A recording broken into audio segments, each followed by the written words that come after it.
práctica vienen repasando otra vez. A Padilla.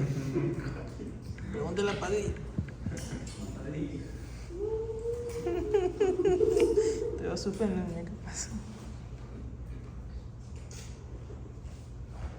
La decusación motora es el referente en el corte del inicio del tronco encefálico con el bulbo raquídeo hacia craneal a partir de los primeros cortes o los primeros niveles cervicales. El distintivo es la decusación motora, que nos habla de la forma en la que las fibras córtico-espinales se proyectan hacia los cordones laterales en la médula después de que se han dirigido hacia atrás en el proceso de decusación. Pero no solamente sucede eso, no solamente se van las fibras hacia atrás, sino que alteran la configuración de la sustancia gris, que de un Majin Buu que tenemos conocimiento, pues generan la amputación y la separación de un grupo nuclear que se encarga de la inervación de los músculos laterales del cuello. Estoy hablando de qué núcleo, doctor Andrade. Ahí me están parando bola, ya me bajan a ver los apuntes, escucha. ¿En serio?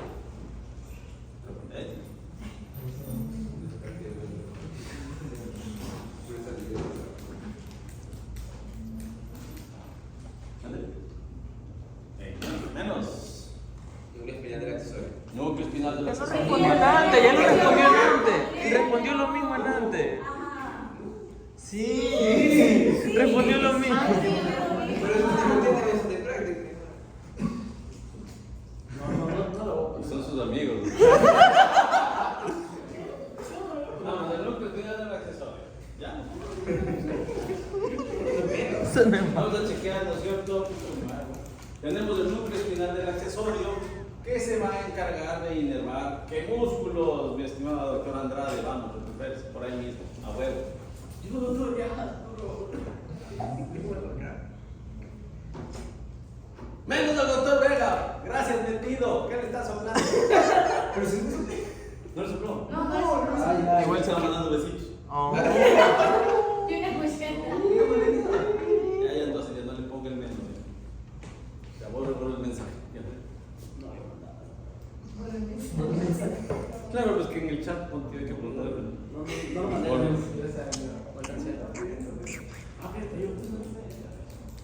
La colita, ¿verdad? ¿Cómo no les ponen los menos? Ya sé que. A ver, vamos. ¡Carajo! Doctora Rivera.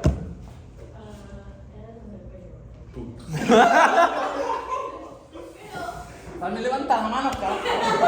Doctora Arauz, vamos. ¿Pero qué es eso? No.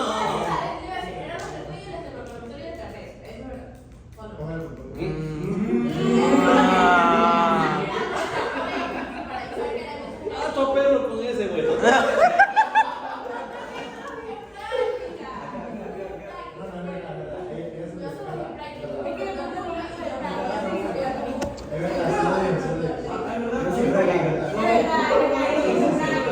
Ah, en práctica ya.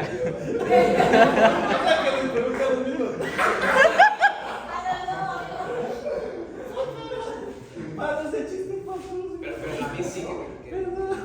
Póngale. No me llores. No llores por mi argentino. Bueno,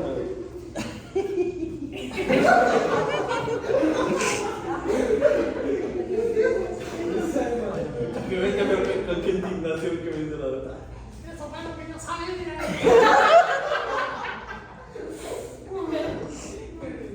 Le juro que no fue intencional.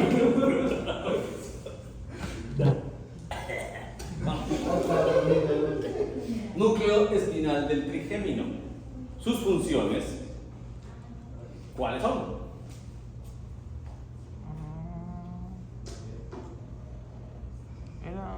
Ese núcleo, ya vamos, doctora, ¿verdad?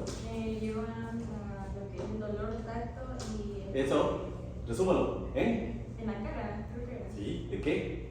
A ver, dijo dolor, temperatura, presión. Eso, ¿cómo llama? Pepe. ¡Puta! Eso es.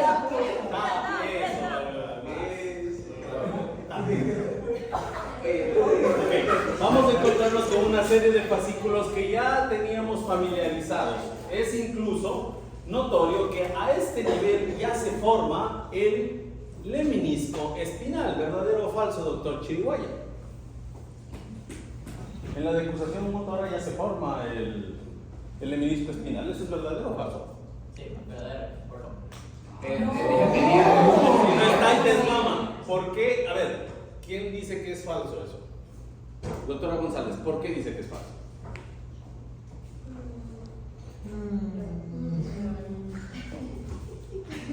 Claro, porque cuando la pregunta es de sí o no, si es que no está mama, ¿no?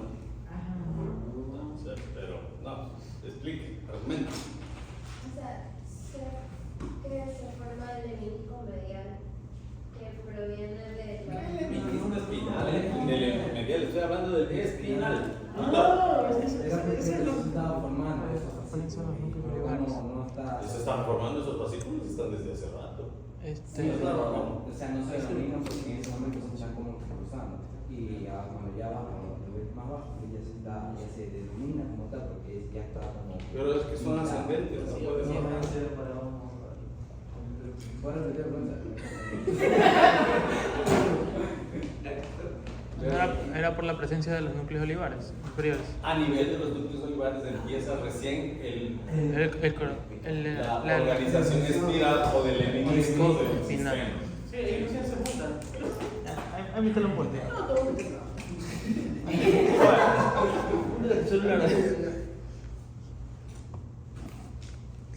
Maldita sea. Lo conocí. No tengo mi número.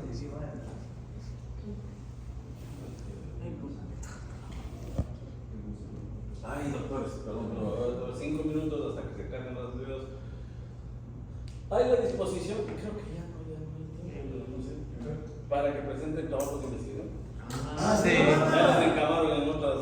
A mí no. O sea, por lo menos él y yo sí en bioquímica. Yo no Y estoy. yo también. Grupos diferentes. Grupos diferentes. Pero. Si quieres, también. Ajá, aquí A ver, también. ¿hasta cuándo se puede? Porque creen que estamos desconectados. Yo tengo entendido que Hasta la semana del. Sí. La que tengo que presentar un borrador, pero dijeron que hasta el 20. Hasta el próximo viernes. Es hasta la primera semana de julio. Hasta el próximo viernes. Sí. ¿Alguien estaría dispuesto a desarrollar un trabajo? Hasta el próximo viernes. Lo que quiero hacer es un estudio gemelo a uno que se hizo en la Universidad Católica, que se llama neurofobia. Neurofobia. El estudio del miedo, ¿no?, o la aversión que tienen los estudiantes a las ramas de las neurociencias en la Facultad de Medicina. Porque eso no es de la ecotec que le tiene miedo al Félix. En cualquier universidad genera pánico. Entonces eso influye, incide directamente en el rendimiento y en la simpatía o aversión que le desarrollan a la materia. ¿Y qué sectores se ven afectados? Ya. No, pero es que a mí sí me gusta, sí, pues. Pero es lo mismo que decir, bueno, No. si es que Estoy mirando 0,1% estoy mirando la de vida, gente ¿no? le gusta, estamos hablando de que la mayoría de las personas tienen problemas. Entonces, ¿Te molesta? la idea Hacerlo sería saber. revisar el estudio que hicieron allá y hacer un gemelo aplicado acá, que eso es perfectamente válido porque la población cambia. ¿Ya? Y el referente sería el estudio que hicieron allá. Entonces no estaríamos plagiando absolutamente nada. O sea, solo habría que hacer la. Lo que ustedes tienen que hacer es encuestas a los estudiantes que han pasado por Sí. neuroanatomía. La Y encuesta. también buscas que sean estudiantes. Que sean solo- Oye, ¿tú estás en alguno? No, porque no van a tener suficiente población. También yo soy encuesta. Y solo hay que hacer la encuesta y ya tenemos el borrador, entonces. Entre 50 Saber que igual hay que- 8 será.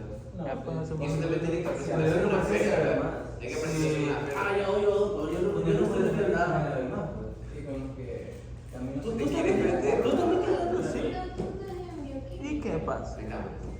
Ya, bueno, Doctor, Lo que es broma, Pero ¿sí, no? no sé cuántas personas sean. Es de 4, creo. ¿Qué? ¿Tú vas a hacer? No sé. ¿Tú te vas a vender? No, que se impide yo. Yo quiero.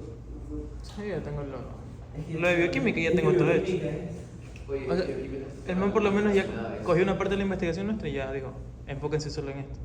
En cambio acá, o sea, no tengo que hacer nada en otra cosa. O sea, yo no tengo nada, entonces. Yo tampoco. Sí, pues no es Para los que no hayan presentado todavía un trabajo para presentar el anteproyecto. Ahora, no necesariamente podemos hacer eso, pero tiene que ser un estudio en base a encuesta, ¿no? Sí. Y las referencias se dan solamente a ver qué variable. La variable puede ser ya, no neurofobia, pero puede ser síndrome de burnout. ¿Qué va a ser burnout? ¿Están quemados ustedes? Burnout. Ay, ay, ay. Sí. Cuando te quemas, Te quemas de todo lo que has hecho en las actividades. No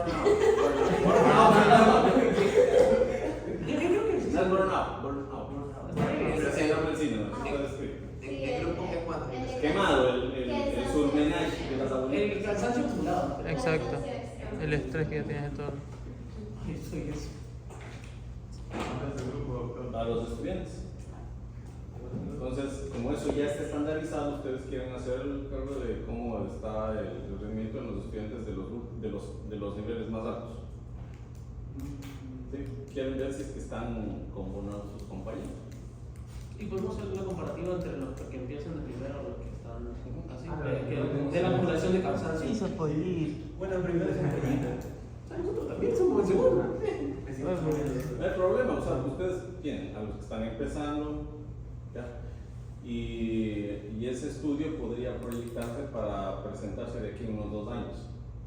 ¿Por qué? Porque ustedes tendrían las medidas de este semestre, las medidas del siguiente semestre, las medidas del siguiente y el siguiente. Entonces ustedes, al tener eso, tendrían 4 medidas. No, pues serían 6 medidas si que consideran este año, y con eso ustedes pueden decir, bueno, en el 2024 el grado de burnout en los estudiantes de 4º año o de, ¿qué sería? De 8º semestre es este, ¿ya? Pero en el 2025 se nota que hay un incremento o hay un decremento en el síndrome de burnout. Y eso les da la pauta para un segundo estudio. ¿Cuáles son los agentes causales de ese cambio de modificación, esa modificación en incremento o decremento del burnout de los estudiantes? ¿Y eso qué les presenta? La oportunidad de un tercer estudio para ver estrategias para disminuir el burnout en los estudiantes existentes.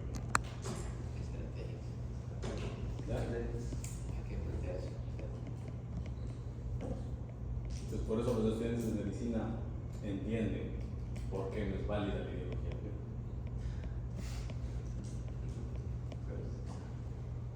No, cualquier ideología, no me estoy refiriendo a la de moda. Sí sabemos que es una ideología, ¿cierto? ¿Y cuál es la diferencia entre una ideología determinada de lo que sea y la ciencia?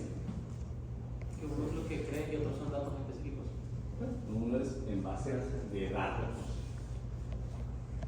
¿Sí?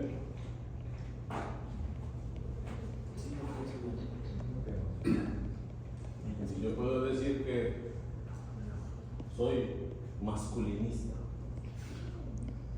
y digo que el hombre hoy por hoy está siendo agredido por todas las mujeres y todas las mujeres son Son malas. unas vividoras que solo nos usan como cajeros. Mentirosos. Eso, a ver, es que eso es parte de una forma de pensar sin ningún fundamento. Eso es una ideología. Es algo que parte de una reflexión o de un pensamiento. ¿Ya? Ahora, si es que yo digo, a ver, voy a catalogar en cifras y digo, el 95% de las personas de las relaciones presentan ruptura por la mujer. ¿Sí? El 80% de los hombres divorciados no levantan cabeza. Tienen que terminar pagando el 75% de sus ganancias, ¿ya? Y sostener a los productos sin tener oportunidad o derechos de visitas o de de visitas parentales a sus hijos o de la jurisdicción o de la patria potestad. Entonces, si es que yo analizo eso y digo, bueno, a ver, en base a esos estudios yo establecería que hay un porcentaje significativo de hombres que está padeciendo estos problemas. ¿Justificaría mi ideología esos datos? No termina, porque la conclusión ¿cuál sería? Que un porcentaje significativo está frente a eso. Entonces, ¿qué toca hacer? Buscar la causa, que no necesariamente es que las mujeres sean las vividoras que busquen al tipo como un cajero. ¿Ya? Entonces puede ser que las leyes de protección del menor han tendido a parcializarse o a beneficiar en estos casos. Entonces, ¿cuál es el problema? ¿La mujer? No. Hay que hacer una nueva legislación que reajuste eso. ¿Ya? Entonces, si es que yo determino que el causal es la legislación, viene el siguiente estudio que es analizar esquemas o propuestas de ley y luego someterlas a evaluación una vez que se aplican. Si es que la ley no resuelve el problema o lo agrava o lo vira al otro lado, entonces ¿qué se hace? Se reajusta y se restablece una nueva ley para someterla también a evaluación. Entonces, ¿los abogados tienen que hacer investigación? Sí. ¿Los médicos tienen que hacer investigación? Sí. ¿La ideología es investigación? No, porque eso es una forma de pensar en base a lo que sea. Incluso usando datos yo puedo manejarme con una ideología. Pero el asunto es que los datos son datos y los datos me dan conclusiones científicamente establecidas. Que yo les quiera interpretar en base a mi ideología es diferente. Entonces voy a decir, no, es que la neuroanatomía es dolorosa, es dolorosa, la medicina es estresante y qué sé qué. Ya, usted le somete a estudio y se da cuenta que está bajando en una. ¿Qué quiere decir? Algo está haciendo bien la universidad y está generando un ambiente favorable de estudio. Veamos por qué está bajando. Entonces, esa es la posibilidad. ¿Ya? Pero entonces yo digo, tengo que buscar cuál es la causa. Políticas de la universidad que han influido ya. Hay otra posibilidad que hay una flexibilización en la exigencia de los docentes, o hay una mejor organización de los horarios, o hay una optimización del uso. Ya. Usted busca las posibles causas y usted ve que por medidas cuál puede hacer.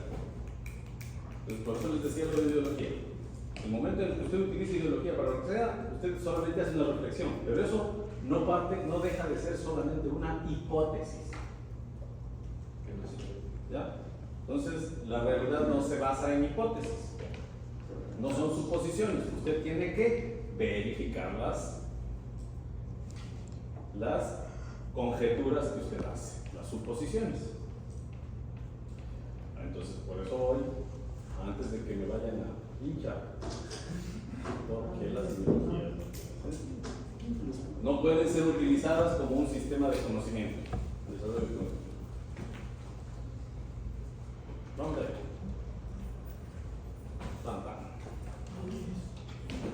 Apaguemos la luz, subamos por favor esa cortina.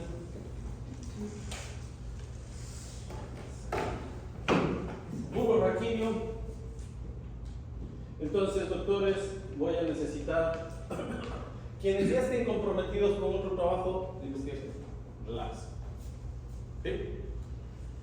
Entonces agradecería que sean dos estudiantes, una pareja de estudiantes, se pongan de acuerdo y hablen conmigo quienes decidan para presentar un solo estudio. ¿Sí? Y vamos a tratar de que ese sea. Ahora dicen, no, doctor, yo quiero la oportunidad también. Perfecto, se anotan y me traen una propuesta adicional. ¿Sí? ¿Ok? Entonces ya conversan entre ustedes y a más tardar para el día viernes me dicen qué es lo que considerarían o como una opción de estudio, ¿no? Pero tiene que ser medible en base a encuestas, porque el tiempo no nos va a dar, y tampoco tenemos recursos para estarnos metiendo al laboratorio, o comprando reactivos, o haciendo estudios clínicos hospitalarios, porque eso tampoco se les va a permitir. Pero ustedes sí pueden utilizar a sus compañeros, ¿sí? Como sujetos de estudio. ¿Sí? y si es que logran entrar, ustedes tienen automáticamente los estudiantes que entren, o sea, que se les apruebe para trabajar en la investigación. Si es que se les aprueba, usted automáticamente tiene 30 en actividad académica. Así se haya jalado lo que sea. Ese es el regalito que les voy a dar a las personas que hagan un buen trabajo de investigación. Les va a tocar a ustedes sacarse la madre, ¿no? Entonces, que lo ven como una alternativa, le gusta la investigación o la idea de investigación, yo le oriento, usted va armando, y si es que se le aprueba, y usted entra a concursar, no gana, entra a concursar, ya tiene 30. Así le vaya de patas. O sea, eso que iba a decir en todos esos cajones que hacen. Sí. Bueno, ahí se ve. Así se haya jalado los cajuts, ya. Ok. Tentador. Dense cuenta, o sea, estamos a puertas del segundo examen. De ahí nos toca unas pocas semanas para acabar todo el sistema nervioso. Entonces, para ese entonces usted ya sabrá si es que logró entrar dentro del grupo que concursa en esto. ¿Sí? Entonces necesitamos que sea ya. O sea, el viernes empiecen a trabajar. Yo les doy las directrices de cómo tienen que ir armando, qué se tiene que buscar, armar un marco teórico y presentar el proyecto al viernes. No tengo en realidad ahorita tiempo porque yo estoy con mis propios proyectos, tengo que acabar el manual, eso me están pidiendo desde el doctorado, así que no voy a poder más que orientarles. Pero si usted está dispuesto a sacarse la batimadre, dedicando a eso unas buenas horas, un par de días, pero bien trabajados, para que les haga el proyecto, si es que es aprobado, usted tiene la oportunidad de ganarse un 30 en actividad académica. ¿Es para este viernes o para el otro viernes? ¿Dónde? Para este viernes. Solamente quiero el tema. No, el sol. El tema. Y para el lunes, para la próxima semana, el borrador del anteproyecto. Pero una consulta. El tema es, o sea, se podría utilizar de lo que nos ha sugerido o nosotros vendríamos con otro tema. Usted nos habla de burnout y de No se me rompió el neuroquismo, ya. Estoy diciendo, si es que quieren agarrar ese tema, si quieren otro, chévere. ¿Ya? Si es que alguien quiere agarrar ese tema y decir, doctor, mi compañero y yo queremos presentar este trabajo, chévere, bacán. Si es que me traen otra propuesta, yo les acepto. Y si es que eso lo llevan bien, yo les oriento para que estructuren, pero obviamente va a tener que ver con la materia. ¿Sí? Entonces, el índice de obesidad en base al consumo de dulces en caramel coffee. Me vale, no es ese dato. Ya, burnout tiene que ver con agotamiento psíquico, eso tiene que ver con el sistema nervioso. Neurofobia tiene que ver con la materia. ¿Ya? Rasgos esquizoides en los estudiantes de medicina. Esquizofrenia es un trastorno consistente en la disociación de es una psicopatología que tiene que ver con la disociación de la realidad y la presencia de delusiones mentales. Es decir, que usted desarrolla ideas delirantes aparte de alucinaciones. ¿Qué es una idea delirante? A ver, una alucinación. Yo soy Juanito Banana y estoy viendo pitufos caminar ahí. Doctor, veo pitufos caminar en el piso. Yo sé que no existen los pitufos, pero veo pitufos y escucho como que suena el pito de un tren. Esas son alucinaciones, son alteraciones perceptivas, pero el tipo no está loco. Lo que pasa es que puede haber alteraciones de la corteza visual o de la corteza auditiva que le esté generando esas alucinaciones. ¿Ya? ¿Qué es una idea delirante? Doctor, yo soy Napoleón Bonaparte y Dios me mandó la misión fundamental de matar a todos los infieles que quieren estudiar medicina sin saber neuroanatomía. Me llaman ayer Pérez y me dijeron que venga a dar clases y cuando no pasen, hazle un tiro en el coco. Eso es una idea delirante. Se altera la realidad, se disocia y usted empieza a actuar en función de eso. Entonces ustedes habrán escuchado de la esquizofrenia paranoide. Paranoia quiere decir que existe un miedo patológico a ser agredido o a ser observado o dañado por el medio. Entonces, en ese caso, la persona empieza a dudar, diciendo, bueno, me están persiguiendo. Y son unos agentes rusos que dijeron que quieren robarme el SNEL. Y en las primeras páginas del SNEL están escritos, hechos directamente de Jesucristo. Ese es un tipo loco. Esa es una persona que tiene una psicopatología esquizofrénica.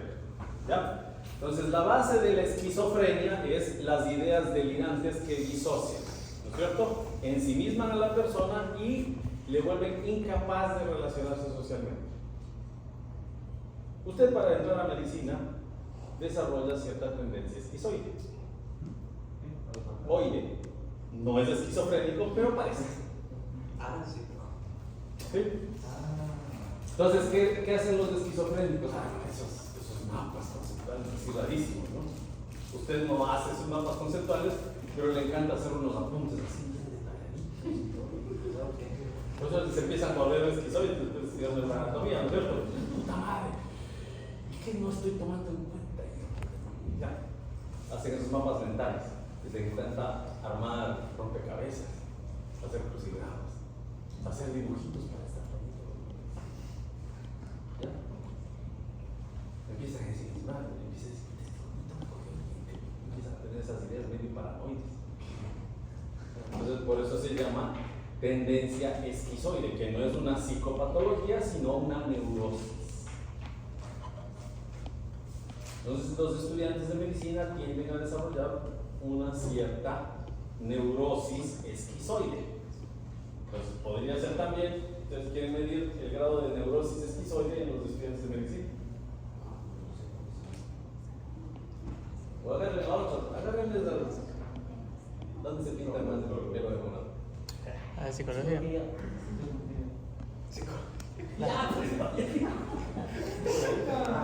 Así se cosecha el nombre. Ya, vamos. Experiencias personales. Decusación sensitiva alta. ¿Cuál era la referencia con respecto a la decusación sensitiva baja? La presencia de las olivas vulvares, ¿no es cierto? Ya se ve el inicio de las olivas vulvares y por tanto de los núcleos olivares inferiores con algunos accesorios. Esto nos dice que las fibras del sistema ventrolateral se han formado un leminisco que en este caso se denomina leminisco espinal. ¿Ya? Para distinguirlo del leminisco medial que está ascendiendo por la línea media junto con la cápsula de las fibras relacionadas con el reflejo óculo-cefalogiro. El tecto espinal, vía descendente del reflejo espinovisual, y el fascículo longitudinal medial que interconecta los núcleos oculomotores para los movimientos verticales y horizontales de la visión.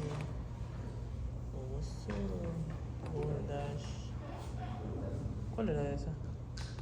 Acabamos con eso el bulbo cerrado. ¿Por qué sé que la decusación sensitiva baja es del bulbo cerrado? Acordémonos que la sustancia gris, que está pálida aquí, ha empezado a desplazarse y es porque estamos justo a la altura del óvens. ¿Sí? Dense cuenta que incluso aquí la fisura deja ver a la sustancia gris sin ninguna separación. Y es porque a este nivel el epéndima es inexistente. La pía madre está muy adelgazada y cuando nos pasamos hacia arriba nos encontramos con unas bandas blancas de sustancia, unas bandas de sustancia blanca que van a formar una especie de bandeleta cual borde alveolar denominado el funiculus separans. ¿Sí? Entonces, esta dilatación, esta apertura, esta separación, esta diastasis de la fisura posterior nos avisa la presencia del óvex. Y el óvex es el ángulo inferior de la fosa romboidal. Es decir, que ya empezamos en el siguiente corte con bulbo abierto. Este corte ya no va a dejarnos ver solamente los núcleos olivares inferiores, ya se va a ver el complejo olivar. El núcleo olivar inferior es el más llamativo y tiene esa forma como de intestino, ¿no? Como de fundita. Si ustedes buscan una fundita vacía, arrugada, un núcleo que parezca eso, ustedes lo ubican al núcleo olivar inferior. Pero a veces se agregan algunos núcleos accesorios que lo que hacen es complementar función. hacen lo mismo. Acuérdense que hacía el núcleo olivar inferior cuando recibía las fibras espino-olivares. Doctor Ramos, recupérese.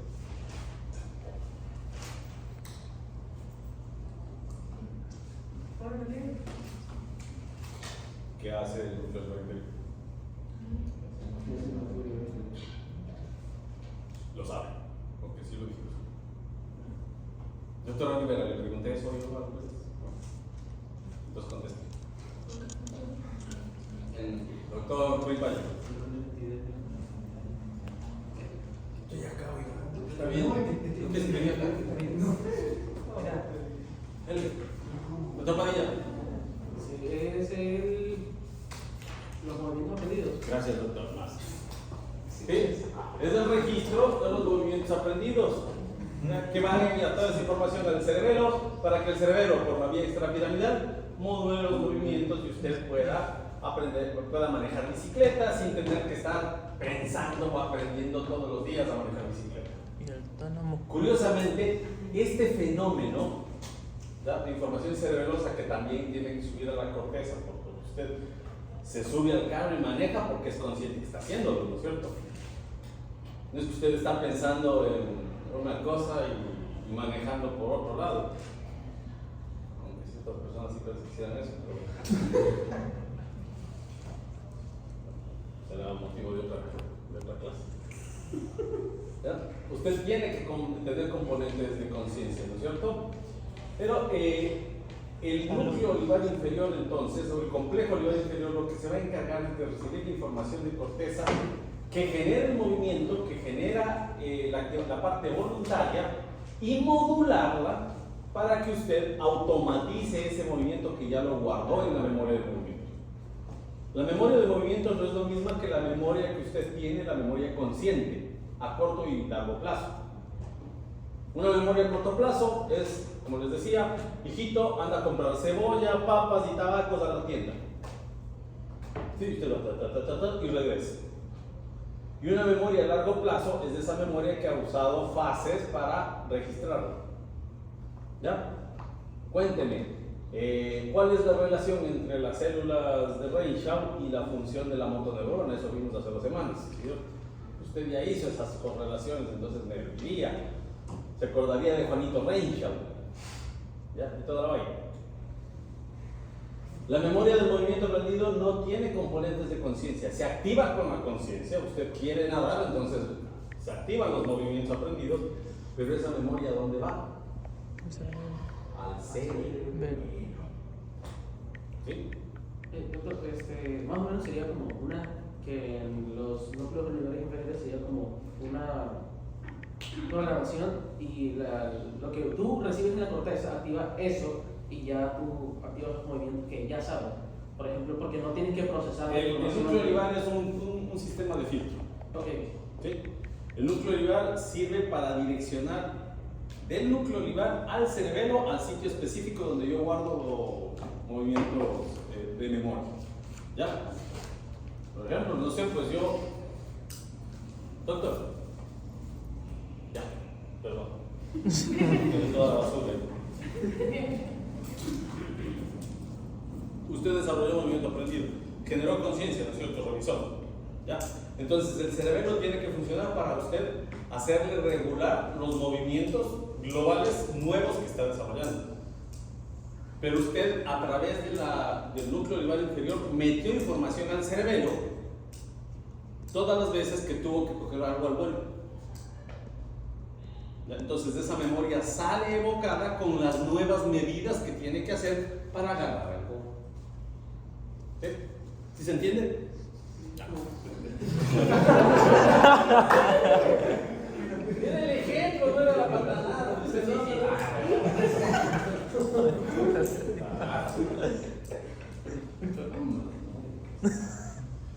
ya, pues entonces, tenemos entonces claro que se presenta el óbex como referencia y este corte ya va a estar más metido en el centro de la oliva y va a tener características distintas porque ahora ya se da el inicio de la apertura del tubo neural y de la sustancia gris o al libro. Entonces vamos a poder distinguir algunos elementos de la configuración externa que nos van a ayudar a orientarnos en los elementos de configuración interna. Entonces, aquí encontramos el complejo libar inferior como un distintivo claro, es decir, no solamente la tripita esa, sino una serie de núcleos alrededor. ¿Ya? Las estructuras siguen siendo las que hemos estado viendo y podemos observar cómo se van desplazando las estructuras merced al surco limitante. Miren ustedes, aquí se ve como un intestino, ¿sí? Y aquí hay un accesorio, un procesorio, otro accesorio. ¿Sí? En la forma, aquí también si les encanta pegarse unas drogadas. ¿Y una mariposa? ¿Qué? Una mariposa. Eso, justo les digo. Cada uno ve ahí lo que le dé la gana. Que le, es que parece maléfica. Usted puede servirse de algunas referencias. Usted primero tiene un cuarto ventrículo abriéndose, entonces ya se le ve el tectum separado, se ve algo de tela coroide. Entonces primero va a haber un espacio bastante estrecho, pero presente. El elemento característico también le va a dar una referencia. Una característica importante es que si recién se está empezando a abrir,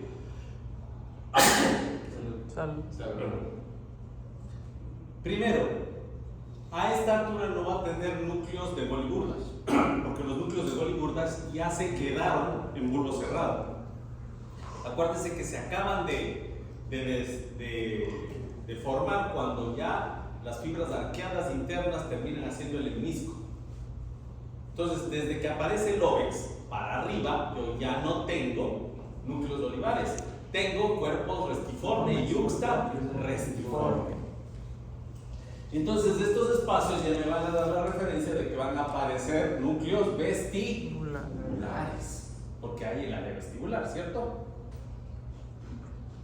Y otra cosa es que al aparecer esta dilatación, si es que hay cuerpos restiformes acá, van a tender a empezar a formarse los pedúnculos sedulosos inferiores. Entonces, ¿cómo yo reconozco eso? Va a haber un corte más alto en donde se le va a ver bien abierto aquí. Acá está empezando a abrirse. ¿Sí? Acuérdense que son cortes que van progresando. Entonces, este no es óvex, pero tampoco es el ventrículo completamente abierto. ¿Sí?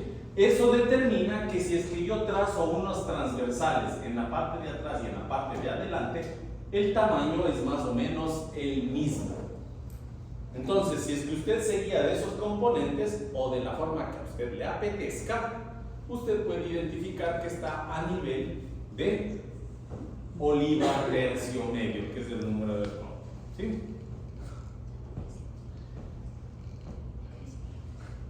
¿Qué?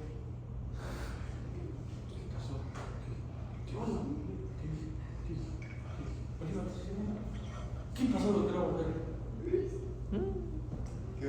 La doctora Echeverría. ¿Qué? ¿Con quién mismo? ¿Con la doctora Rivera o con la? Bici. Que me la tiene ahí España, la doctora. Yo.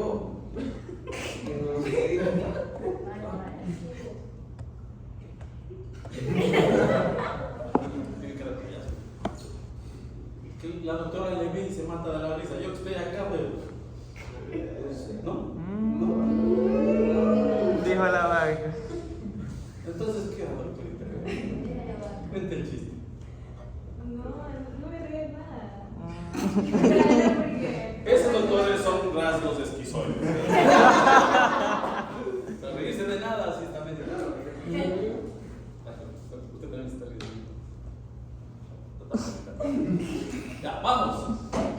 Olivia tercio medio, entonces, resulta de esta referencia, ¿no? Tenemos un transverso posterior y anterior similar, me refiero a los diámetros, se empieza a ver la dilatación, se puede notar cómo los núcleos empiezan a abrir, se puede ver un techo, en la mayoría de veces, ¿ya? Y la forma, pues, la que a ustedes les parezca más oportuna para distinguirlos.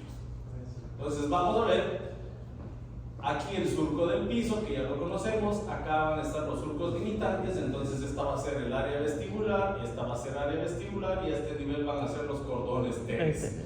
A esta altura, si estamos en los cortes inferiores, ¿con qué nos vamos a encontrar? Con los trígonos, ¿no es cierto? El trígono del hipogloso y el trígono del vago. ¿Ok? Y miren ustedes cómo nos encontramos con esos elementos, ¿sí? Pero vamos a las áreas vestibulares. Nos encontramos con el núcleo vestibular medio y el núcleo vestibular inferior. ¿Sí? De ahí podemos ver que el cuerpo restiforme, aquí le dan el nombre que corresponde, el pedúnculo cerebeloso inferior, empezando a formarse. El fascículo espino cerebeloso, a este nivel se acuerdan que estaban los dos, el espino cerebeloso dorsal y ventral. ¿Ya? El espino cerebeloso ventral es el único que persiste. ¿Por qué? Porque el espino cerebeloso dorsal se empieza a introducir en el pedúnculo cerebeloso inferior. Por eso llamamos la idea aquí. ¿Ok? Nos vemos hacia adelante. Aquí, ¿qué estaría detrás de los núcleos del complejo olivar? Levánteme la mano y gándense dos masas. ¿El menisco espinal? Perfecto, doctor, el menisco espinal. ¿Sí? Vemos hacia adelante y estamos con el complejo olivar, tanto el núcleo olivar inferior como los accesorios. ¿Sí? Aquí están los accesorios también. Y nos vamos hacia adelante encontrándonos con el fascículo córtico espinal. También aquí las siglas describen el fascículo, piramidal, las piramidales, que en este caso están formados solamente de las fibras que van a la médula espinal. ¿Por qué? Porque las otras fibras que lo conforman son las fibras que van a los núcleos de los nervios craneales, es el fascículo córtico nuclear. Y ese fascículo no puede ser visto a estas alturas, ¿ya? Porque ya se quedó, mientras descendía, en los núcleos de los nervios craneales. ¿Okay? Nos vamos hacia la línea media y podemos encontrar el menisco medial. Nos vamos hacia atrás y vemos las fibras de los sistemas de la cápsula, es decir, del reflejo óculo-cefalogiro. Y en la sustancia gris observamos al núcleo dorsal, mejor dicho, al núcleo del hipogloso, el más medial, ocupando el trígono del hipogloso. El núcleo dorsal del vago, ocupando el trígono del vago. El núcleo del A solitario, que ha quedado algo desplazado por el espacio, por el área vestibular, ¿ya? Y es la que se va a ver junto con el dorsal del vago a través de la fobia inferior. Muy bien, hay algunos núcleos y otros que no he mencionado que no se los menciona porque no tienen mayor trascendencia funcional, salvo uno que sí está marcado acá. Este núcleo es el núcleo ventral del vago, que ya se lo empezaba a ver en el corte anterior, junto al menisco espinal. Este núcleo tiene un nombre especial. El núcleo ventral del vago tiene funciones diversas, es decir, va a encargarse de distribuirse en el trigémino y en el vago. ¿Ya? Y sus funciones eferentes viscerales van a distribuirse principalmente en base a la sensibilidad de los órganos sensoriales. Esas funciones algo ambiguas le dan el nombre al núcleo. ¿Sí? Núcleo ambiguo. Otra razón por la que toma ese nombre es que el sitio en donde está no es bien definido. El núcleo ambiguo está metido en la formación reticular. Aquí creo que se lo ve con claridad, ¿no? Doctor, también menciona que tiene presencia en el cuarto núcleo, perdón, el cuarto nervio craneal. En el cuarto nervio craneal, el troclear. En el troclear. Ajá, aquí dice en el libro. No sé si. Excelente. ¿Qué dice en el libro? O sea, dice que núcleo motor que contiene componentes de los nervios craneales 4. Sí. Núcleo ambiguo. No, perdón, el noveno, décimo y onceavo. En él dice glosofaringio y faringio. Excelente. Gracias por esa corrección, doctor Echeverría, doctor Carrial terminó haciéndola, doctor Vega. Pongamos dos más. Verán, vamos ahorita a hablar de los núcleos, mejor dicho, de los fascículos, de las fibras, de los nervios que salen por el surco retroolivar. El glosofaringio, el vago y el accesorio. ¿Ya? Aparte, le agregaríamos el séptimo nervio craneal. ¿Qué es lo que sucede con este grupo de núcleos? Con este grupo de nervios craneales. comparten funciones e incluso vías hasta el trigémino. Pero el glosofaringio, el vago, son nervios bastante similares. Prácticamente el glosofaringio es un Deglutir. hagamos así, expliquémoslo así. El nervio vago es la matriz del banco. ¿Sí? Okay. Es el sitio, es la matriz. ¿Sí saben lo que es una matriz bancaria? ¿Qué es una matriz bancaria? Es la que comanda todas las operaciones, ¿no es cierto? Y cómo manda a las sucursales. ¿Qué hace una sucursal?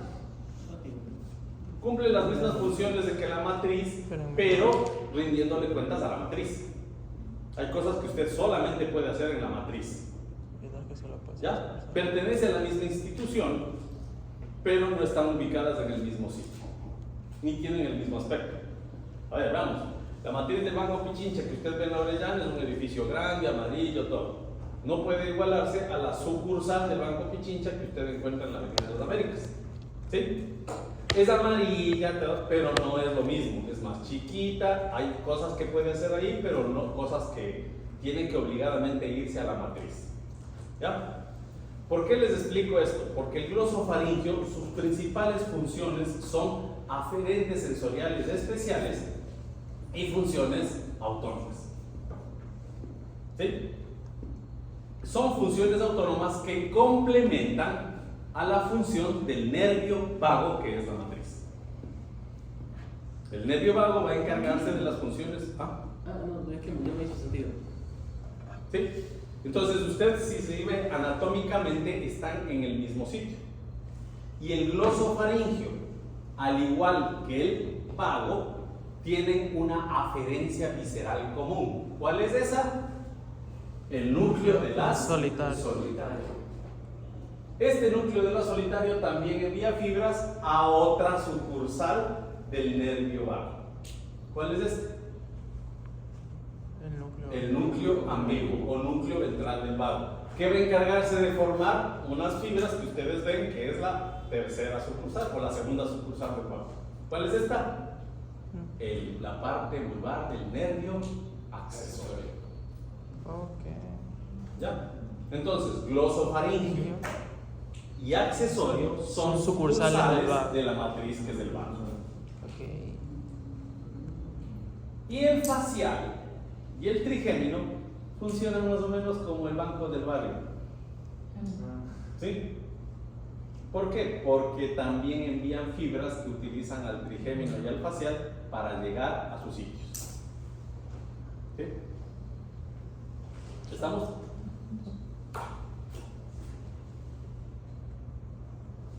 Sí, estuvo bien la conversación, me la acabo de inventar, sí se entendió. Qué bueno, ojalá les haya servido. Gracias.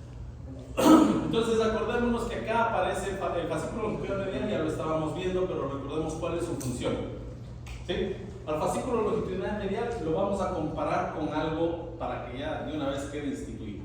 Ustedes han visto los circenses del semáforo, el círculo del semáforo. La gente esa que gana moneditas haciendo sus actividades. Le han encontrado al señor ese que sabe estar por el redondel de los Roldós Aguilera, ya con unos maniquíes, ¿ya? Y está con unas varillas juntas, entonces el señor baila con maniquíes y parece que es una fila ahí que están bailando sincronizados, pero son maniquíes. ¿Sí? ¿Ya? ¿Cómo logra eso el señor? Poniéndose varillas en los brazos, poniéndose varillas en las cinturas, poniéndose varillas en los pies. Entonces él mueve la pierna y se mueve la pierna de los maniquíes. ¿Sí? Mueve los brazos y se mueven los brazos de los maniquíes. Mueve la cabeza y se mueven las cabezas de los maniquíes. ¿Ya? El señor que está haciendo mover a los maniquíes son el complejo de los núcleos vestibulares. El complejo vestibular. Los núcleos que ya empezamos a ver acá. ¿Sí? Los maniquíes son los núcleos oculomotores. ¿Sí? Motor ocular común, troclear, motor ocular externo. ¿Sí? Y las varillas es el fascículo longitudinal. ¿Qué quiero decir con eso? Los núcleos vestibulares van a encargarse de regular las funciones. Son coordinadores, acuérdense que son alares, ¿no? Entonces son coordinadores, moduladores de la función aferente, de las vías aferentes, pero también de las vías eferentes. Por algo pertenecen a las células intercaladas alares. ¿Ya? Y su función de regulación, de activación o de desactivación es hacia las motoneuronas de los oculomotores. Ante ustedes voy a darles una muestra de un milagro que ustedes no han percibido, pero cuando yo me puse a pensar esto, cuando me dieron esa clase, dije, qué bestia, qué cosa más maravillosa, y no lo había pensado. Y eso es porque nadie me lo había explicado. Por favor, paréense, pónganse de dositos. Espero, doctor Echeverría, no generar conflictos entre la doctora. Escoja, es su momento de escoger. Perdió, doctor. Pues la doctora Valverde entonces. Doctora Valverde no se sienta mal. La doctora Valverde. Así pasa. ¿Qué sería de mis clases sin estar estudiando? A ver, entonces, por favor, miren. ¿Ya? Usted va a hacer que su examinado siga la punta del dedo y le va a hacer que haga estos movimientos. A un lado a otro, sin mover la cabeza, solo tienen que moverse los ojos. Y luego diríjanlo hacia arriba y hacia abajo. Hacia arriba y hacia abajo. Derecha. Ya. Listo. Cámbiense, el examinado ahora es examinador y viceversa. Sin mover la cabeza, para arriba, para abajo, como una cruz, ¿sí? La forma correcta es hacer una X y después la forma horizontal, porque eso determina que usted está valorando y encontrando saludables a su... Ya lo hizo. Ya. Doctores, a ver, ahora quiero que me describan algo que como que no les cuadre anatómicamente por ahí, como que hay un delay. Hay como, se bloquea la vista al momento de hacer un movimiento, así es sencillo. Como entiendo que solo se puede horizontal y vertical, porque cuando lo hace como así me loco. Sí. Ahí se habrán dado cuenta de dos cosas. Una, el rato que le hacían horizontal, el ojo hacía unos movimientos de sacada, ¿sí? Sí. Y después se aliviaba. Ya, eso se llama movimientos sacádicos, movimientos de sacada. Es decir, que el ojo, el rato que se le extrema un movimiento, tiende a buscar un nuevo punto de fijación y regresa. ¿Sí? Luego vuelve a ajustar y se afloja. Ya, eso se llama nistagmo y es un movimiento normal, siempre y cuando ceda. ¿Ya? Y se llaman movimientos sacádicos porque el ojito está ahí, suelta, regresa, suelta. ¿Ya? Perfecto, ese es uno de los componentes. Adivinen quién está de por medio ahí para que ese movimiento se dé. El fascículo longitudinal medio. ¿Ya? Y los núcleos vestibulares. Por eso una persona que tiene trastornos vestibulares o de equilibrio o cerebelosos empieza a tener un nistagmus muy intenso. ¿Ya? Segunda, y la cosa que... Una pregunta, ¿y a las personas que tienen albinismo? Eso iba a ¿Tienen preguntar. movimiento así? Ellos tienen movimiento de la... ¿Albinismo? Sí. Estrabismo. No, Albinismo. es una religión, tiene que ver con movimiento. No, movimiento largo. Que tienen albinismo. Sí. No pueden controlar su visión, están así, viendo para todos lados. Sí, vienen para todos lados. Ya, pero a ver, eso sería de ver si es que es provocado por la fotofobia. Honestamente no lo sé. Pero en ese caso, considere usted que tiene un iris que no tiene tinción. Y es una persona que por más que cierre la pupila va a tener dificultad para regular la luz que entra. Y eso afecta a la retina. Entonces pueden ser movimientos de protección para que el eje de entrada de la luz varíe y no le lesione la retina. Que eso no tiene nada que ver con los movimientos sacádicos de ajuste. Entonces es que está así. Eso es porque el ojito mismo le pide, ven, cerrar porque... Ya, ahora, pónganse a pensar un ratito. Ustedes hicieron los movimientos. Vamos ahí. El rato que movieron a este lado, se provocó la contracción del recto interno y la contracción del recto externo. Ahí está el milagro de fuerza. Pónganse a pensar. Los movimientos fueron conjugados. Siempre los ojos se movían igualitos, ¿no es cierto? Precioso. Sí.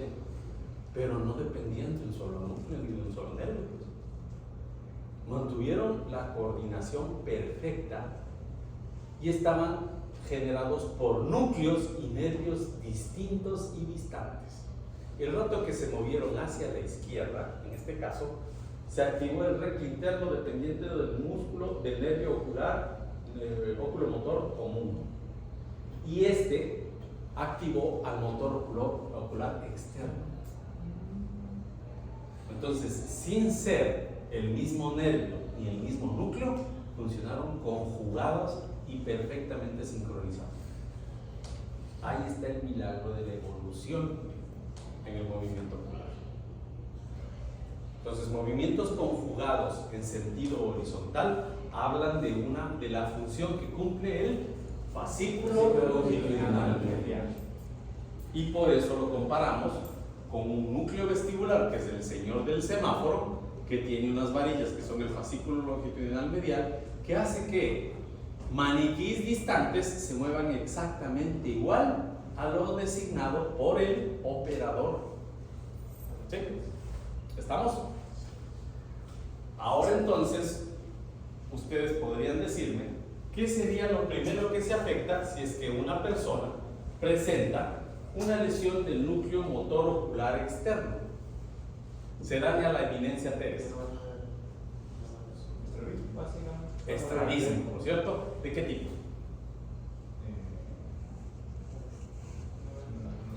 Eso se llama oftalmoparesia con estrabismo convergente. ¿Por qué? El motor ocular común que está en el mesencéfalo, ¿se acuerdan por dónde sale, no?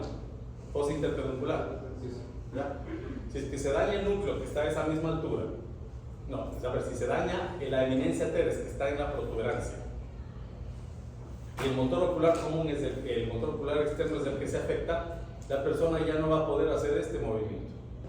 Entonces se pierde ese músculo y el motor ocular externo queda solamente con tono. Entonces, ¿qué es lo que sucede?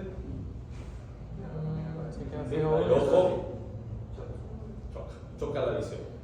Se produce estrabismo convergente. ¿Sí? ¿Estamos? Entonces ven que está facilito. Sabiendo anatomía, sí se. Si ya se pusieron a diagnosticar hasta los profesores. El asunto es, tomen asiento, que en base a su conocimiento de anatomía pueden interpretar ahora movimientos oculares normales y anormales. Entonces vemos el corte y ya podemos recordar la distribución de los núcleos. Acordémonos acá que las fibras del hipogloso, y creo que sí estaban dibujadas acá, algo que no hemos mencionado, si es que está por aquí el hipogloso va a emitir sus fibras para salir por el surco por el surco preolivar. Creo que estaba por acá. Miren, ahí está el sale el surco preolivar. ¿Ya? Estas fibras de acá, ¿a qué nervio pertenecerán? Al Núcleo de la solitario, vago. núcleo de sable vago. ¿Ya? Y noten una cosa, no hay un núcleo de glosofaringeo. ¿Sí? Es una emergencia No hay un criminal. núcleo de glosofaringeo. ¿Por qué? Porque depende del núcleo de sable Vago. vago. Pero la sucursal La que sucursal de la matriz. matriz.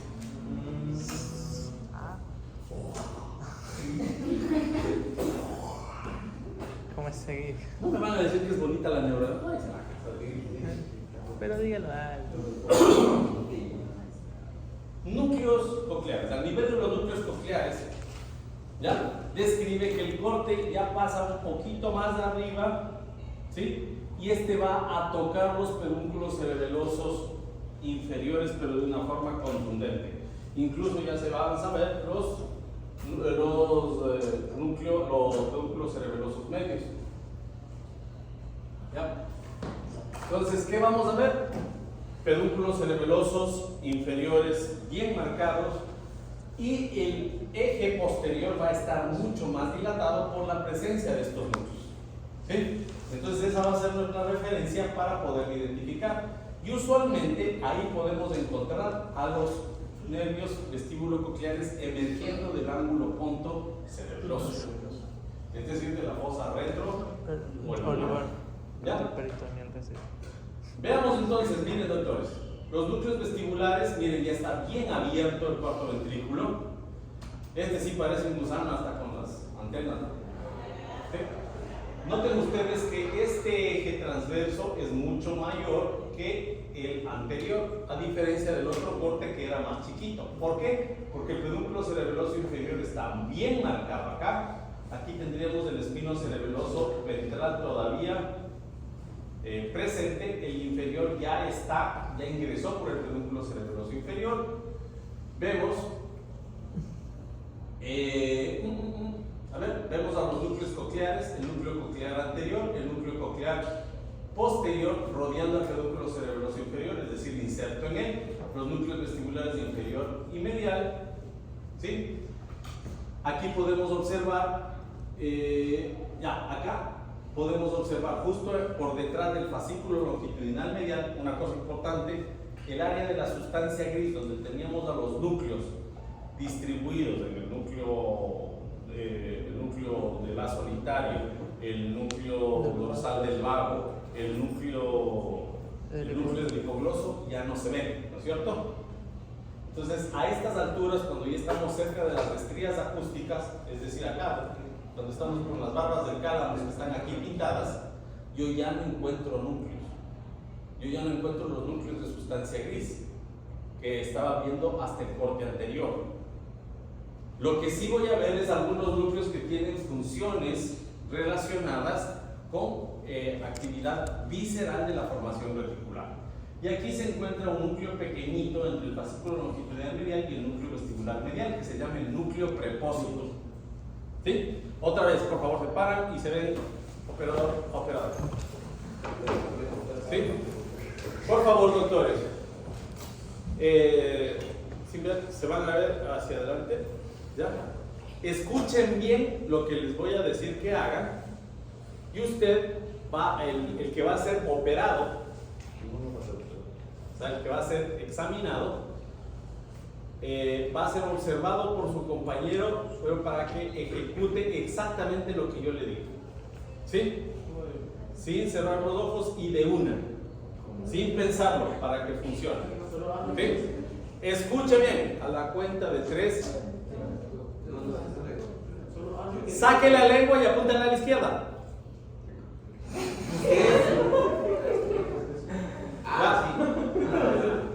¿Qué notaron?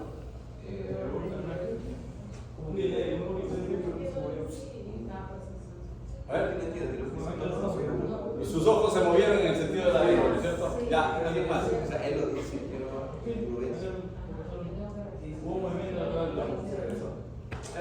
El núcleo prepósito tiene relación es la primera vía que se ve, tiene relación con las percepciones linguales, ¿no es cierto? Movimientos y áreas aferentes que van a relacionarse con el gusto y por tanto con el núcleo de la solitario. Y tiene un componente también eferente que se fusiona o que afecta al fascículo longitudinal medial. Y por eso, cuando usted sacó la lengua, sin pensarlo, se activó un reflejo. Se movió la lengua y usted movió también su mirada. ¿Sí? Entonces, como el fascículo longitudinal medial registra el reflejo óculo-céfalo-giro, el núcleo prepósito, al afectar al hipogloso, también activó esas fibras y usted por eso hizo esto. Ahora, vuélvalo a hacer. Saque la lengua para afuera. Ya no hace el movimiento. ¿Por qué? Porque ya anuló el reflejo. ¿Sí? Listo, seguimos. Ya, núcleo de la solitario. Miren el núcleo, ya tomen asiento, el núcleo espinal del trigémino sigue acá. ¿Sí? El espino cerebeloso ventral lo han dibujado por acá, pero en realidad está por acá metido. Está mal. Es inabuelo. Ya, el núcleo ventral del vago o el núcleo ambiguo, ese persiste. ¿Por qué? Porque este también se va a meter a través del hipogloso, tiene que llegar al hipogloso y va a tener algunas fibras que van a ascender para afectar al trigémino. ¿Sí? Entonces, cuando veamos vías de los pares craneales, ustedes podrán ver cómo del núcleo ambiguo también hay fibras que se van a dirigir hacia el trigémino para cumplir dos funciones fundamentales. El núcleo ventral del vago les dije que cumplía funciones de complemento como una sucursal del núcleo dorsal del vago. El núcleo dorsal del vago, ustedes saben que va a todas las vísceras hasta lo que involucra al núcleo, al fascículo o al plexo sacro. Pero hay ciertas funciones que se quedan a la altura del cuello. La deglución. ¿Ya? Y estas funciones son principalmente las de fonación y deglución. Que usted no podría, o sea, tienen que ver con los movimientos voluntarios, pero no son exclusivos de los movimientos voluntarios. A ver, usted para hablar regula el cierre y la apertura de las cuerdas vocales, que no son lo mismo a que usted voluntariamente genere un movimiento. ¿Ya?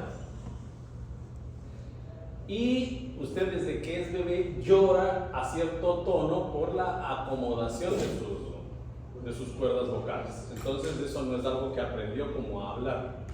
Usted aprendió a ubicar la lengua para que le salgan los sonidos, pero la fonación, la emisión de sonido, depende de las cuerdas vocales. Entonces el movimiento de las cuerdas vocales verdaderas depende del núcleo ambiguo. Y otro, el rato que usted está comiendo, desconecta las cuerdas vocales, las tapa con la epiglotis y permite que su bolo alimentario ingrese al esófago. El movimiento de deglución de la porción superior de la porción, mejor dicho, la porción inferior de la faringe antes del esófago también depende del complementario del vago, que es el núcleo ambiguo. ¿Sí? ¿Y cómo llega el núcleo ambiguo a esos sectores? Por el gloso. ¿Sí? Ahí se entiende entonces que estos son nervios que actúan en contubernio, ¿no? O sea, como entonces no habría. O sea, el chulo de la situación, el pin, es el vago. Y sus biches son el vulvar, la porción vulvar, es decir, el núcleo ambiguo y el glosofaringeo. Entonces El no nervio habrían, glosofaringeo. no habrían todos los nervios completos, por así decirlo. Siempre lo tomamos en cuenta. Cuando se hace esa distribución se ven troncos, distribución de troncos, ¿sí? Y se les dio nombre en medida que la disección permitía identificarlos. Pero a la larga, funcionalmente, es un complejo de nervios que tienen funciones comunes. De las que destaca un tronco más llamativo, que es el vago, que va a tener muchas fibras que van a irse hasta abajo al abdomen, un componente que se queda en el cuello, y otro que va a tener funciones solamente a nivel de la boca y el cráneo. ¿Sí? Entonces ahí estaría la parte vulvar, el glosofaringeo y por otros lados. E incluso esos mismos, como ustedes saben, debido a la distribución desigual, asimétrica de los nervios craneales, afectan otros sistemas de vías, el trigémino y el facial. ¿Sí? Ya, entonces ustedes van a identificar ahí, pues, ¿no es cierto?, al gusanito, a la cara de la mantis religiosa que se puede ver ahí. Sí. Ya, ustedes No están drogados. vean lo que quieran. ¿Sí? Gusto, porque Lo propósito del gusto, núcleos nucleares. Entonces, aparte de esa parte, ese componente del gusto, que es un componente diferente, tiene efectos sobre el fascículo longitudinal medial, como ustedes pudieron ver. Entonces, ¿qué? ¿Ya están cansados? Yo también.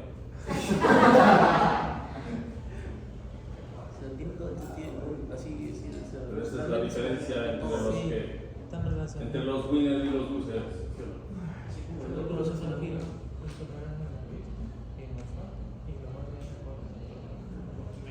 Los winners paran cuando quieren, los losers cuando deben.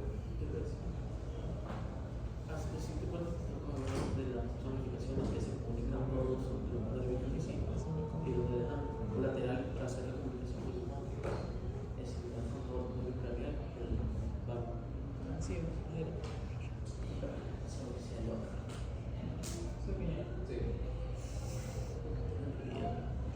Con los nombres cambiados. está bacana la pluma. Doctor, ¿podría pasar la diapositiva? Y los videos. Y los videos, por favor. Si es que tienen disposición. No. Pero bueno. Es necesario no pasaría.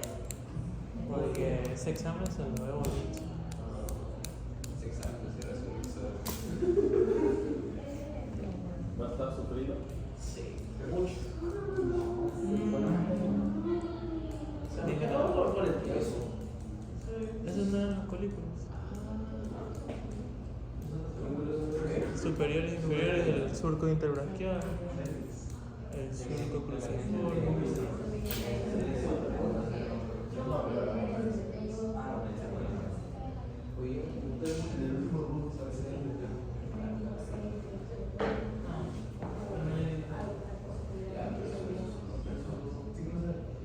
Tendremos que discutir a ver quién le dio el mejor y que los dos sí.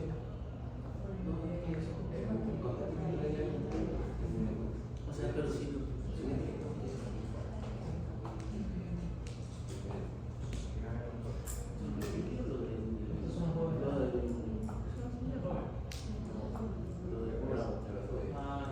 Solo que el programa se demora mucho tiempo en las ediciones.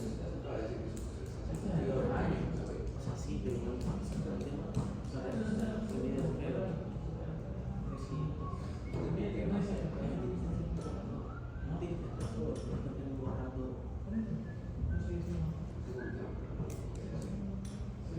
eso y los rasgos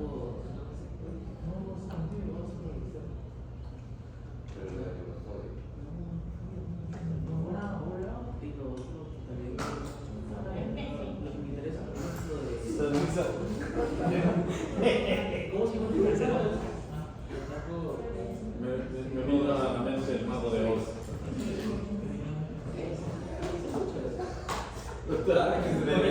Esa sonrisa de una tumba.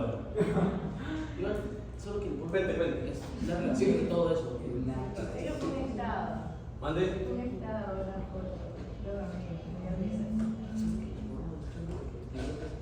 Bueno, continúo con la clase después de que nos cuente el chiste.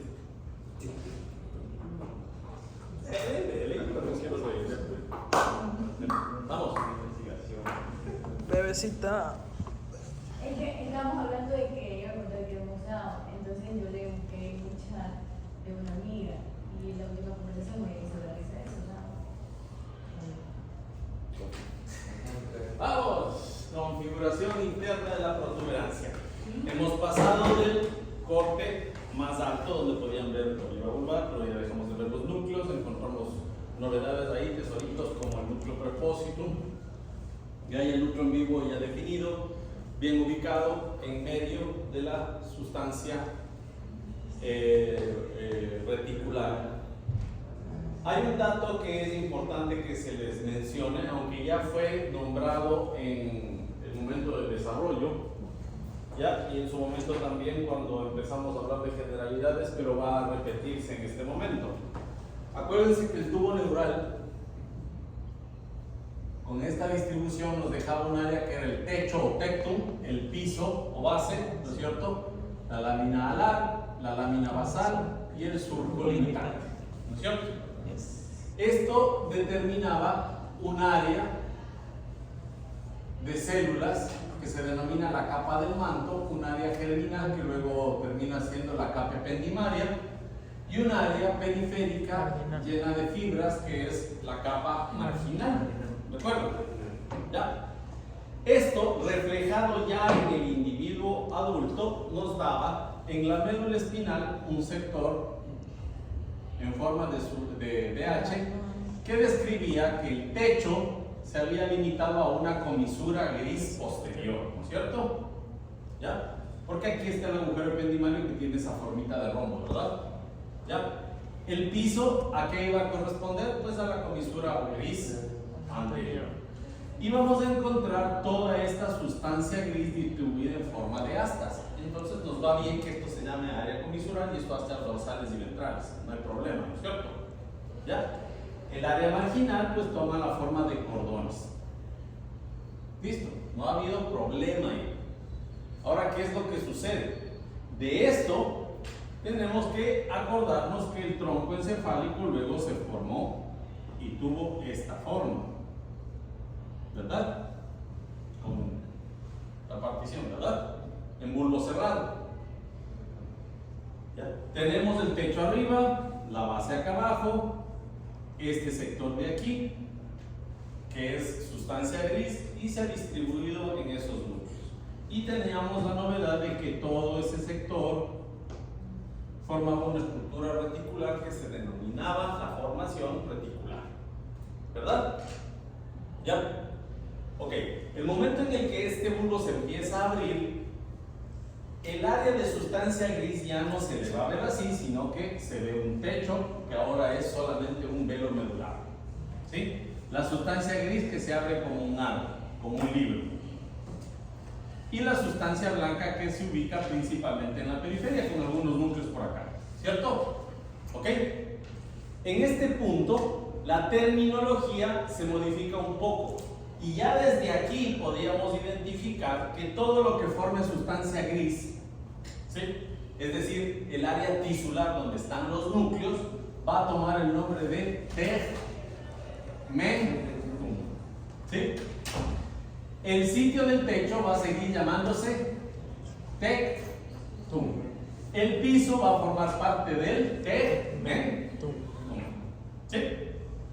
En bulbo cerrado, ¿qué vamos a tener? La sustancia gris con todos sus cambios, que va a seguir siendo el tegmentum. El techo que está acá, que se sigue llamándose tectum, ¿sí? Y el área marginal, que son las vías. ¿Ok? ¿Estamos? Cuando se abrió, ¿dónde va a estar el tegmentum? Va a ser todo el área de sustancia gris, ¿no es cierto? Esta área de acá va a ser el área de vías y formación reticular, y esto va a ser el tectum. ¿Ya? Aquí en protuberancia también vamos a tener un área de tegmentum, un área de fibras periféricas y los pedúnculos cerebrosos que también son fibras, ¿sí? ¿Dónde está el tectum? Formando el techo o el velo medular. En este caso sería pues el epéndima con el cerebelo. ¿De acuerdo? ¿Ya? ¿Por qué es importante eso? Porque tienen que ubicar en dónde está el tegmentum, el tectum y el área de fibras o de vías. ¿Sí? Y esto es más importante o más trascendente cuando veamos mesencéfalo. Entonces, si usted se acuerda del desarrollo embrionario, entiende por qué cada cosa se llama como se llama. Y por eso, ya a estas alturas, acuérdense cuando recién estuvieron viendo el desarrollo y dijeron, este huevón que me está dando. ¿Verdad? Ahora pueden entender las razones por las que se les dio. ¿Sí? ¿A ustedes esto? Bueno, ¿sí o no? ¿Alguien está confundido en a este punto del curso? Creo que no. ¿Sí? No. Es que me vieron con una cara. ¿Estás confundido? Confío que. Ya. ¿Homosexualidad? Doctor, abra la ventanita. Sí, les dije que abran, está muy oscuro y da sueñito. Se les activa. Más, levante, ya, se sigue viendo claro acá. Pero ustedes reciben un poquito de luz, entonces se les activa. Ya, se les activan las hipocretinas, entonces. Tranqui circadiano, qué cosa. Vivo en España, por favor. Y ustedes ya no se me duermen. Pues no, si es que apago la luz, usted en presencia de oscuridad, en ausencia de luz, se les activa la melatonina de la glándula pineal y les da sueñitos, ¿no? Vamos. A este nivel tenemos dos cortes principales. Uno que va justo al ras del surco bulbo pontino, y otro que va por atrás a cortar la eminencia redonda o la eminencia teres. Acuérdense que esa también se llama el colículo facial, son las estructuras que tenía. Y otro corte que va a ser justo en la unión de los dos tercios inferiores con el tercio superior, que sirve para identificar la emergencia del trigémino. ¿Ya? Entonces, en este corte, ¿qué estructuras vamos a encontrar? Si es que ustedes van pensando en cómo se han ido acomodando las cosas, piensen que a la altura del puente lo más llamativo pues, son estas fibras transversas, ¿no? Ustedes acuérdense que en el desarrollo teníamos las estructuras alares que sufrieron el fenómeno de la bola de helado. Vinieron unos núcleos acá que eran los núcleos pontinos. Esos núcleos pontinos después cruzaron fibras en el centro y se dirigieron a formar los pedúnculos cerebelosos medios. Eso dio origen a esa como banda que tiene el tronco encefálico, que no es más que series de fibras pontocerebelosas que van a nutrir al cerebro. ¿Ok? Los núcleos pontinos son los que reciben la información consciente para que usted desarrolle esos movimientos de los que hablábamos aprendidos.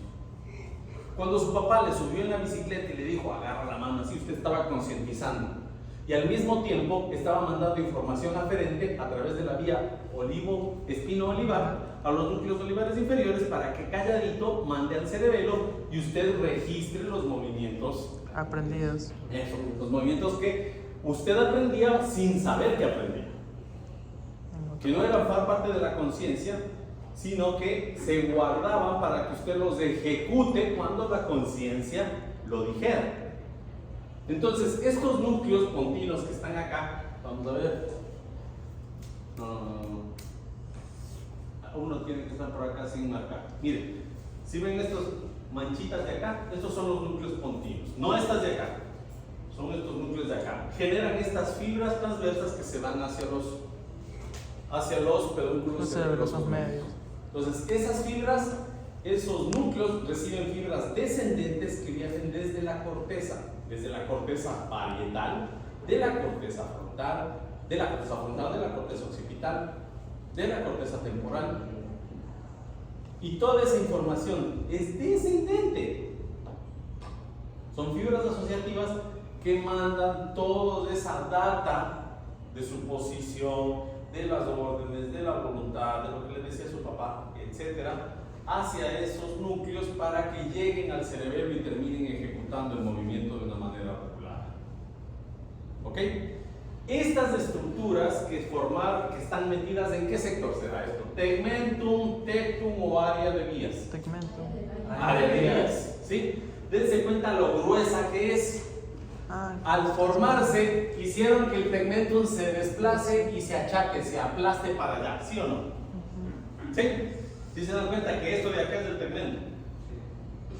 ¿Sí? Todo esto es área de vías, entonces el puente es prácticamente una argamasa de vías. Y acá incluso ustedes pueden ver que son como cables cortados, ¿sí ven? Estas dos bolas de aquí, estas son las vías piramidales. Están bajando a meterse en las pirámides del bulbo. ¿Ya? Entonces vamos acá.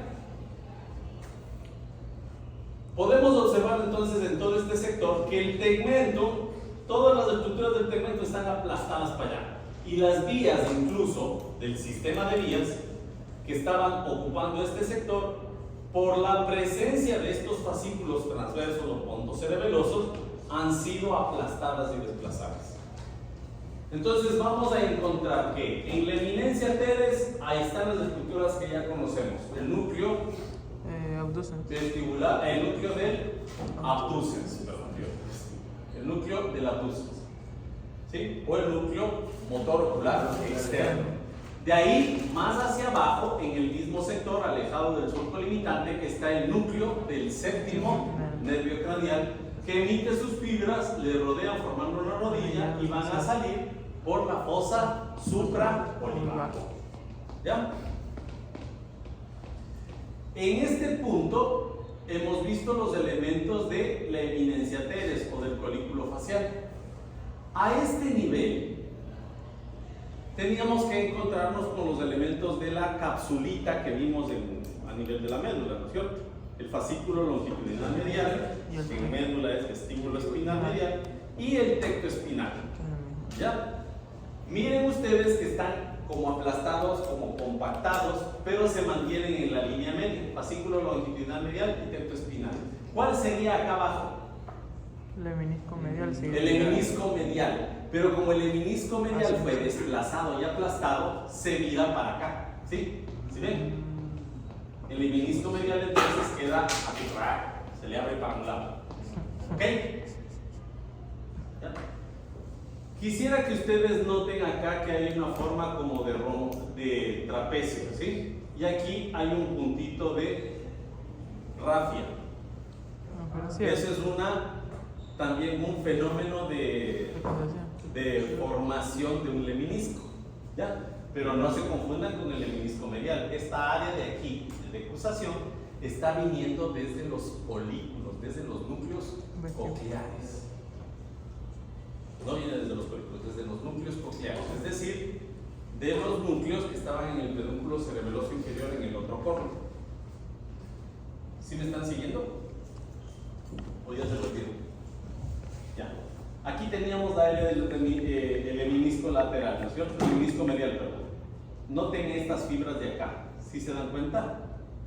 Ya. Esto de aquí tiene forma de trapecio. ¿Ya? Y este punto de aquí hace un cruce y forma un lemnisco. Esta estructura se llama el cuerpo trapezoide. ¿Sí? Y las fibras que se cruzaron acá se van a ubicar acá, a este nivel, dando lugar a lo que se llama el lemnisco lateral. ¿Sí? Pues miren ustedes, ¿sí? Acá está el lemnisco medial y aquí está el lemnisco lateral. Dicho de otra forma, tenemos el lemnisco medial así, acá tenemos el lemnisco lateral y aquí encontramos una cosa así, ¿no es cierto? Ahí incrustada. ¿Sí? ¿Esto qué forma les da? Menisco lateral. Una L, ¿no es cierto? L. ¿Sí? Formado por el menisco medial que fue desplazado, el menisco lateral que se formó desde aquí del cuerpo trapezoide, ¿sí? Y el menisco espinal que estaba subiendo con las otras estructuras porque tiene que llegar al tálamo, ¿sí? Entonces es menisco medial, menisco espinal y menisco lateral. Eso es la L de los lemniscos. ¿Sí? Que se formó, el lateral se formó ¿por qué? Por las fibras.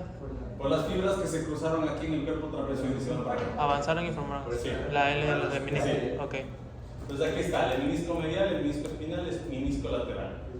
Entonces, haga usted de cuenta que tiene la L. Le di la ola.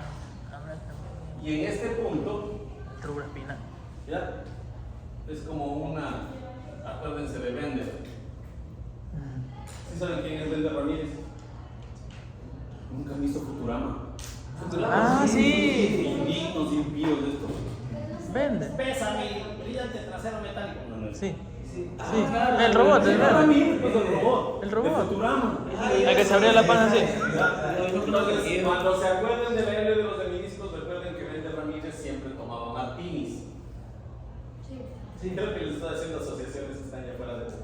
No, está mejor, está mejor. Entonces, acuérdense de Bender Ramírez. A Bender Ramírez le encanta la L de los lemniscos porque aquí puede ponerse una aceituna. La aceituna es El rubro espinal. el fascículo rubro-vulvar. ¿Ya? Rubro vulvar. Joder, puta. ¿Ok? Ahí tenemos algunos de los núcleos que... El libro está mal. Sí, hay un poquito de los pedúnculos cerebelosos superiores. En el folleto dice rubro espinal. Por eso Claro. Pero El fascículo rubroespinal que va descendiendo. sí, ya es de las medias. Tiene que también dejar fibras a los núcleos de los nervios craneales. Claro. Es parte del sistema extra. Pero como tal, ya en la sección que estamos hablando, sigue diciendo que es. Ahí están metidas las fibras rubroespinales. Entonces serían las fibras descendentes del núcleo rojo, si es que queremos ser coherentes. Gracias, doctor Carriel, por la observación. Es muy coherente lo que dice, porque sí, ahí están incluidas las fibras rubronucleares y las rubroespinales. Entonces, el fascículo descendente del núcleo rojo. ¿Listo? ¿Está bonita esa parte, ¿no es cierto? Muy bien. Perdón. Estas fibras van a ser las fibras pontinas transversas o pontocerebelosas que se van a ir diffusadas a los pedúnculos cerebelosos medios, y a este nivel tenemos igual fascículo córtico espinal y fascículo que pertenece a las piramidales. En este punto sí hay un poco de fibras córtico-nucleares, las que van al núcleo del hipogloso, ¿sí? Porque el hipogloso ya quedó abajo, pues. Entonces algunas fibras ya van a salir de aquí y se van a dirigir al hipogloso. ¿Sí me comprenden eso, verdad? ¿O no? A ver. Mesencéfalo. Sí.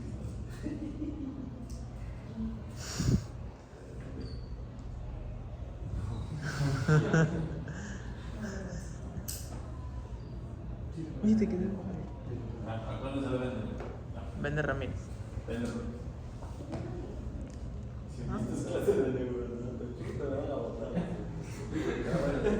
Tenemos ahí el tronco encefálico, ¿cierto? Ya. Entonces, si aquí tenemos las fibras, aquí están las fibras corticoespinales, en bulbo siguen siendo corticoespinales, en la protuberancia ya tengo algunas corticonucleares, porque acá tenía el núcleo del hipogloso. Entonces estas fibras algunas van a quedarse aquí. Si es que yo hago el corte aquí, voy a tener corticoespinales en su mayoría, pero unas pocas corticonucleares. ¿Sí?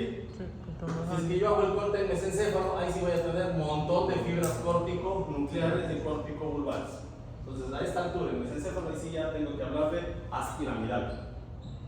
Pero acá todavía la mayoría son corticoespinales. ¿Qué horas, doctores? 11. Bueno, doctores, hemos concluido hasta este corte. Terminamos en